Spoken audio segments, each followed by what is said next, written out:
العلم هو النور الهادي والمفتاح لكل الخير من يرد الله به خيرا. بسم الله الرحمن الرحيم. وعن أبي هريرة رضي الله عنه قال قال رسول الله صلى الله عليه وسلم إذا أحسن أحدكم إسلامه فكل حسنة يعملها تكتب بعشر أمثالها إلى 700 ضعف وكل سيئة يعملها تكتب بمثلها حتى لقي الله. متفق علیہ۔ حضرت ابو ہریرہ رضی اللہ تعالی عنہ سے روایت ہے،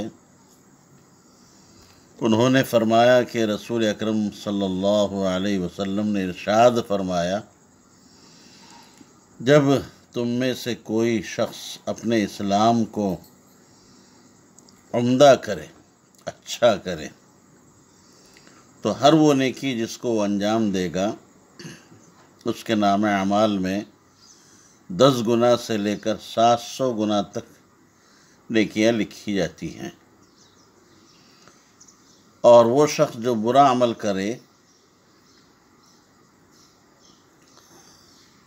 اس کے مثل ایک ہی گنا لکھا جاتا ہے، حتی لقی اللہ، یہاں تک کہ وہ اللہ سے ملاقات کرے۔ متفق علیہ۔ اذا احسن احدکم اسلامہ، احسان اسلام کا مطلب یہ ہے کہ احکامات شرعیہ کی پابندی کو بندہ اپنے اوپر لازم کر لے اور ہمہ قسم کے شرک وغیرہ سے کلی اجتناب کرے، اور تمام اعمال کی انجام دہی میں رضائے الہی کو پیش نظر رکھے، جیسے ارشاد خداوندی ہے، بلا من اسلم وجہہ للہ وہو محسن فَكُلُّ حَسَنَةٍ يَعْمَلُهَا تُكْتَبُ لَهُ بِعَشْرِ أَمْثَالِهَا إِلَى 700 ضِعْفٍ۔ تو ایسے شخص کے نام اعمال میں ہر حسنہ یعنی نیکی کے کرنے پر اللہ تبارک و تعالی محض اپنے فضل اور انعام سے کم از کم 10 نیکیاں نام اعمال میں لکھتے ہیں، اور پھر علی حسب الاخلاص، اخلاص اور اشخاص اور احوال کے اعتبار سے 700 گنا تک اضافہ ہوتا جاتا ہے، یا یہ اضافہ محض اللہ کے فضل و کرم سے ہوتا ہے۔ حق تعالیٰ کا ارشاد ہے، واللہ یضاعف لمن یشاء۔ علامہ ماوردی رحمۃ اللہ علیہ فرماتے ہیں کہ یہ اضافہ 700 سے متجاوز نہیں ہوتا، گویا ماوردی رحمۃ اللہ علیہ 700 ضعف کو تحدید کے لیے مان رہے ہیں۔ علامہ نووی رحمۃ اللہ علیہ نے ان کے اس قول کی تغلیط اور تردید فرمائی ہے، اس لیے کہ مسلم شریف میں یہ الفاظ موجود ہیں، الی 700 ضعف الی اضعاف کثیرۃ، جس سے یہ بات معلوم ہو رہی ہے کہ الی 700 یہ کثرت کو بتلانے کے لیے ہے، تحدید مقصود نہیں ہے۔ اللہ رب العالمین کا ارشاد ہے، مثل الذین ينفقون اموالهم فی سبیل اللہ کمثل حبۃ انبتت 7 سنابل فی کل سنبلۃ 100 حبۃ۔ یہاں یہ بھی یاد رہے کہ الی 700 ضعف میں ضعف سے مثل مراد ہے۔ حرم شریف میں کی جانے والی حسنات پر 1,00,000 کا ثواب حاصل ہونا ملنا یہ حرم پاک کی خصوصیت ہے۔ یاد رہے نیکی کا اجر و ثواب 10 سے کم نہیں اور زیادہ کی انتہا نہیں۔ 10 سے 700 گناہ کے درمیان کمال اعمال، اشخاص، احوال کے اعتبار سے اکثر درجات ہوں گے، اور یہ بات بھی واضح ہے کہ حسنات کیفیات کے اعتبار سے مختلف ہوتی ہیں۔ وَكُلُّ سَيِّئَةٍ يَعْمَلُهَا تُكْتَبُ بِمِثْلِهَا حَتَّى لَقِيَ اللَّهَ۔ یہ بھی اللہ رحمان الرحیم کا بے پناہ فضل ہے کہ وہ سیئہ کے ارتکاب پر اسی کے بقدر گناہ لکھتے ہیں، اس پر اضافہ نہیں کیا جاتا، اگرچہ سیئات زمان، مکان اور اشخاص اور مراتب عصیان کے اعتبار سے متفاوت ہوتی ہیں۔ مثلا ایک شخص عام جگہوں پر گناہ کرے اور ایک اس کے بخلاف وہی گناہ مسجد میں کرے، یا ماہ رمضان میں بحالت روزہ کرے، تو جرم کی سنگینی ضرور بڑھ جاتی ہے، مگر پھر بھی اللہ رب العالمین اپنے فضل سے اتنا ہی گناہ لکھتے ہیں جتنا کیا جاتا۔ حسنات میں زیادتی یہ اللہ کا فضل ہے، اور سیئات میں زیادتی نہ کرنا یہ اللہ کا عدل ہے۔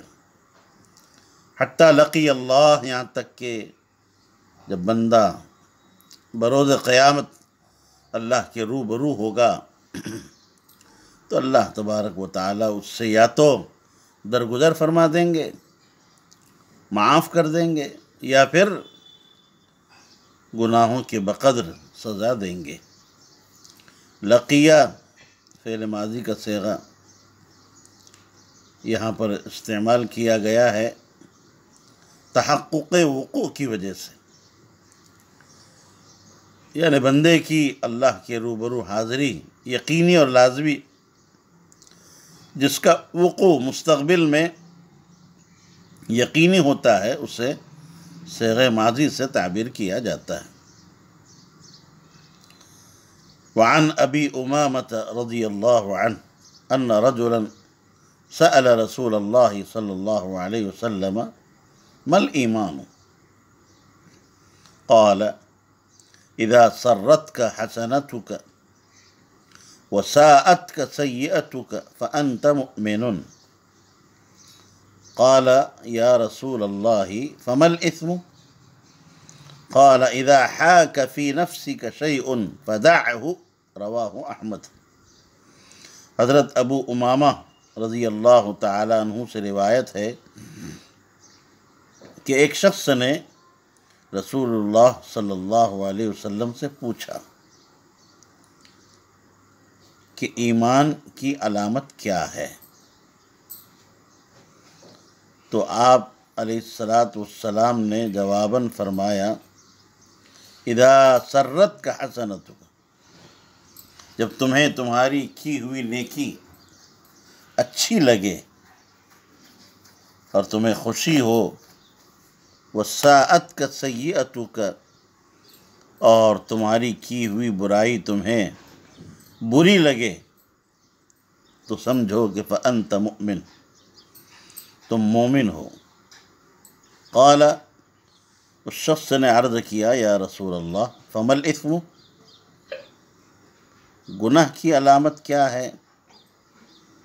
قال، تو حضور علیہ السلام نے ارشاد فرمایا اذا حاک فی نفسک شیء، جب کوئی چیز تمہارے جی میں کھٹک پیدا کرے، تردد پیدا کرے، فدعہ، تو ایسی صورت میں تم اس کو چھوڑ دو، رواہ احمد۔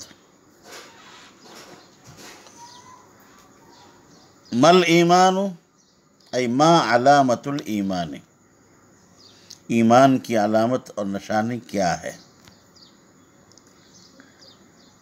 آپ علیہ السلام نے فرمایا اذا سرت کا حسنتک وساءت کا سیئتک فانت مؤمن، یعنی جب تم نیک اور صالح کام کو انجام دو اور اس کے کرنے پر تم اپنے جی میں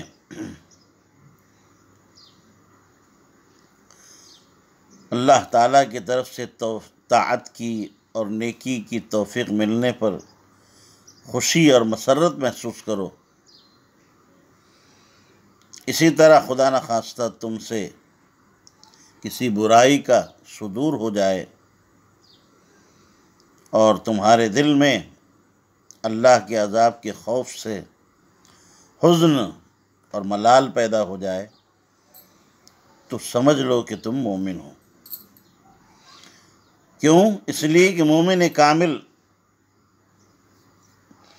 فرما برداری اور نافرمانی، طاعت اور معصیت کے درمیان امتیاز کرتا ہے، اور کل بروز قیامت طاعت پر جزا کا اور معصیت پر سزا کا اعتقاد اور یقین رکھتا ہے، بخلاف منکرین مشرکین کے، کافرین کے، کہ نہ تو